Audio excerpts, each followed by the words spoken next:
কি অবস্থা আছে ২৬ ব্যাচের শিক্ষার্থী মণ্ডল তোমাদের সবাইকে আজকের ভিডিওতে ওয়েলকাম জানাচ্ছি। তো আজকের সাজেশনের ভিডিওতে আমরা রসায়নের ৩য় অধ্যায় থেকে তোমাদেরকে কিছু গুরুত্বপূর্ণ টপিকের কথা বলবো।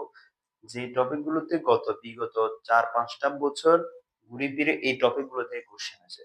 তো তুমি যদি এই টপিকগুলো যদি আয়ত্ত করে ফেলতে পারো তাহলে এই অধ্যায় থেকে আসা সৃজনশীল তুমি ইজিলি সমাধান করতে পারবা। তোমাকে যেভাবে ঘুরিয়ে পেঁচিয়ে দেখ না কেন তুমি সমাধান করতে পারবা। তো চলো দেরি না করে দেখি নিই এগুলো কি।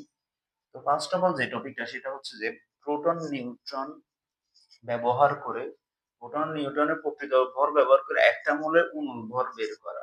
এই টপিকটার যে ম্যাথ গুলো আছে এগুলো ভালো করে করবা। 25 সালে এখানে 24 সালে অনেক কোশ্চেন আছে, 25 সালে অনেক কোশ্চেন ছিল এখান থেকে।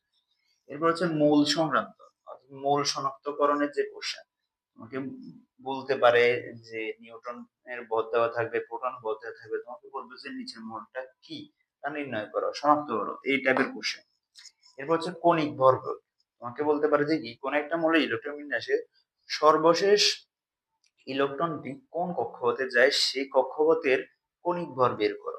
কণিক ভর বের করার সূত্র দিয়ে করবা mvr ইকুয়াল ns/2 সূত্র হচ্ছে এটা।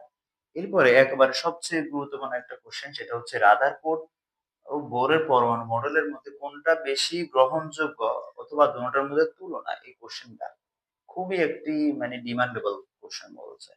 এরপর হচ্ছে ইলেকট্রন বিন্যাসে সাধারণ নিয়মের ব্যতিক্রম। ইলেকট্রন বিন্যাসে সাধারণ নিয়মের ব্যতিক্রম যেমন ইলেকট্রন বিন্যাসে কি হয়, এই আর্গনের পরে পটাশিয়ামের ক্ষেত্রে কি হয়, 3D তে না গিয়ে ইলেকট্রনটা 4s এ যায় কেন? এই ধরনের যে ব্যতিক্রম গুলো আছে এই ধরনের কোশ্চেন গুলো করবা, এগুলো ঘোরার ঘতে এগুলো আসে বেশি। এরপর হচ্ছে ইলেকট্রন বিন্যাসের নীতি। ইলেকট্রন বিন্যাসের ম্যাথ আসতে পারে, তোমাকে কয়েকটা মৌল দিল, বলবো যে এগুলো ইলেকট্রন বিন্যাস করে দেখাও এবং এদের ক্ষেত্রে কিছু নীতি আছে যেমন বিজ্ঞানী হুন্ডের নীতি, তারপর হচ্ছে আউবাউ নীতি, যেমন ইলেকট্রন প্রথমে নিম্ন শক্তি স্তরে যাবে তারপর উচ্চ শক্তি স্তরে যায়।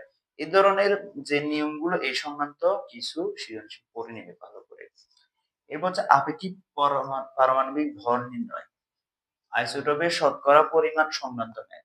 এরপর হচ্ছে গড় আপেক্ষিক পারমাণবিক ভর, দুইটা ভিন্ন জিনিস কিন্তু আপেক্ষিক পারমাণবিক ভর আর গড় আপেক্ষিক পারমাণবিক প্রায় কাছাকাছি। এরপর হচ্ছে আইসোটোপের ব্যবহার। এই 10টা টপিক তুমি ভালো করে যদি কভার করতে পারো তাহলে এখান থেকে আসা যে কোনো সৃজনশীল তুমি ইজিলি সমাধান করতে পারবা। তো ভালো করে পড়াশোনা করো, সবার জন্য শুভকামনা রইল। ধন্যবাদ।